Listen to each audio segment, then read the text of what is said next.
Welcome to the Epic Company Culture Podcast, where your host, Josh Sweeney, will give you, the business leaders, HR professionals, and company culture aficionados, the knowledge you need to take your company culture to the next level. Hello, and welcome to the Epic Company Culture Podcast. This is season 2, which is all about hiring. My name's Josh Sweeney, and I am joined here by Annelle. Annelle, introduce yourself. Annelle Barnett. I am the founder and CEO of Marketing Mob, which is a marketing, recruiting, and staffing firm. Thank you. So the topic of today's podcast. Oh, before we get started, I'd like to thank Prototype Prime for this amazing podcasting space. Here we are. The topic of today is branding, culture, and recruiting. So what we want to do is just talk a little bit about the companies that are really going forth and providing an amazing brand, showing off their company culture, why it's amazing to work for places, and how that translates into your recruiting and the work that you're doing. So what are kind of you have one side, I guess, which is people who aren't doing anything as far as conveying their brand, their company culture, why to work there. And then you have the other side. On that other side, what is like the creme de la creme that you're seeing in the space? Well, I think it depends on the type of organization and the size of organization. Of course, some of the Fortune companies have, very extensive employer branding programs. But, as like an entrepreneur, a smaller business is concerned, there are small things that are really important to candidates. Things like one of my clients, Moto Agency, actually, they provide pet insurance for their employees, which I think is a really great perk that a lot of companies wouldn't have thought of. And then they also do a community service day once every quarter where the entire company goes out and does a community service day. So in recruiting, in external recruiting, which is what I do, my job is to find those really great things that companies do and get that information out to the candidates so that they understand what the culture is and what it's like to actually work there in the recruiting process. Yeah, I know in the Company Culture Check video series that we do, we go out and we interview companies with great company cultures or certain aspects of their cultures that are just completely different or unique or amazing, for what they're doing. But what we're also seeing is there isn't always a lot of content coming out about it. So we have to help them uncover what it is, verbalize their culture, their company culture, and then on top of that, discuss how do we get that message out? How do we tell them all the cool things that you're doing so that you can attract the talent that you need? Yeah, absolutely. And I mean, things like your website matter. So if you have a dated website that is it is from 10 years ago and like blinking things right. and MySpace kind of style. Right, exactly. Then you're likely not going to attract more of the innovative, creative types of talent. Millennials are very big on company culture. Having open workspaces and desks that go, standing desk and sitting desk and things like that. Those are all things that they're very big on, as well as time off and work-life balance and things like that. So getting that information out to the candidates and the community is very important. And having that shown and portrayed in your online presence is also very important. So, if you have a really cool workspace, but a really dated and old website, then it's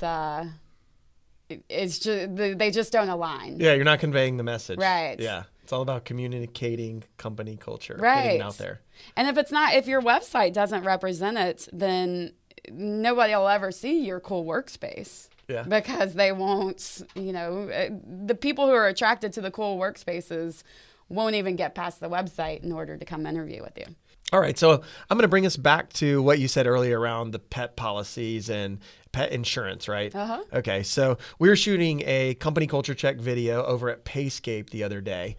Amazing place, amazing group of folks, great company culture, and they literally had to like pull back on their dog policy and put some bounds around it because bounds, like almost homeward bound. They were they had to really put some things around it, some bounds, so that they could control the situation, I guess. They had so many dogs coming in, and there was interesting dynamics that were happening.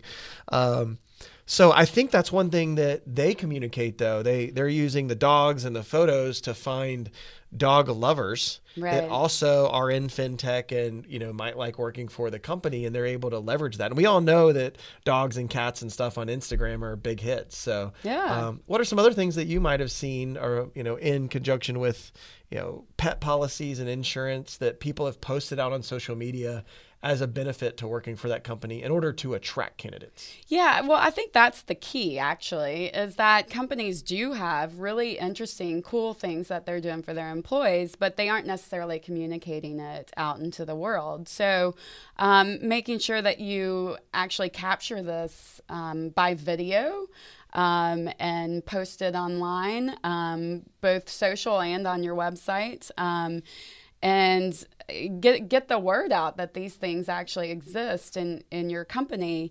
Actually, an example that I just watched recently is there's a technology company that does a Toys for Tots donation every year, and they give a toy for every proposal that they submit to their clients, basically. So last year they submitted 1,000 proposals. Nice. And so they went on a company-wide shopping spree at Toys R Us, although I'm not sure Toys R Us. Where they go now? Right. I'm not sure where they'll go now that Toys R Us Amazon doesn't wish exist. list. Right, exactly.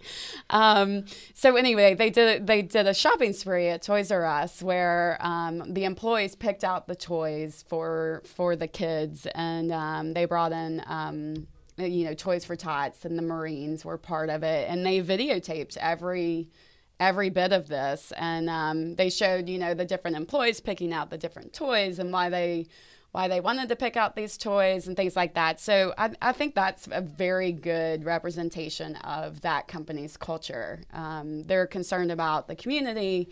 They have fun doing it. They were all dressed in crazy Christmas sweaters or holiday sweaters or whatever the case. So I think that's a good example.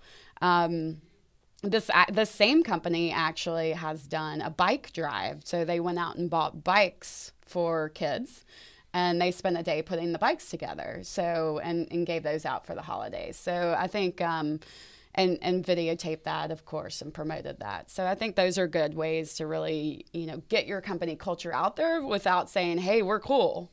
Right. Which, anytime you have to tell somebody that you're cool, you're probably not cool anymore. Right. Is that the way it works? Yes. Ah, darn.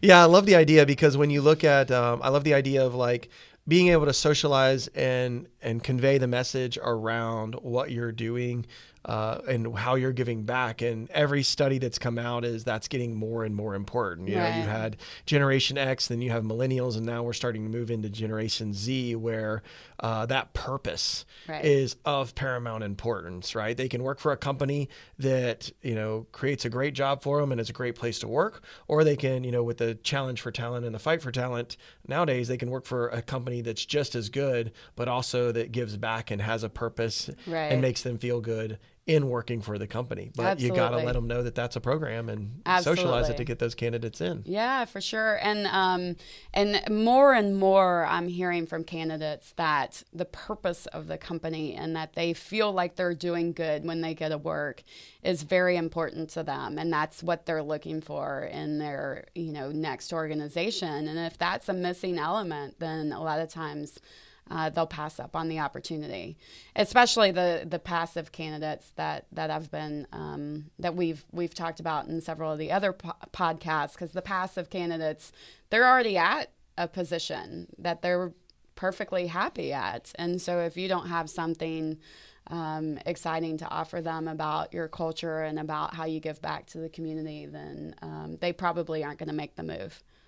Yeah, definitely. I think that maybe that's another episode for another day around that passion and purpose, and really bringing it home when you're going after the passive candidates. So hopefully we can cover that one. So in closing, think about what you're doing, the amazing things you're doing in your company that you should be videotaping, socializing, recording, whatever it might be, in order to get that message out about what you're doing and utilizing that to attract people that align with your ideals and that can help in a way that recruits the candidates that you're looking for.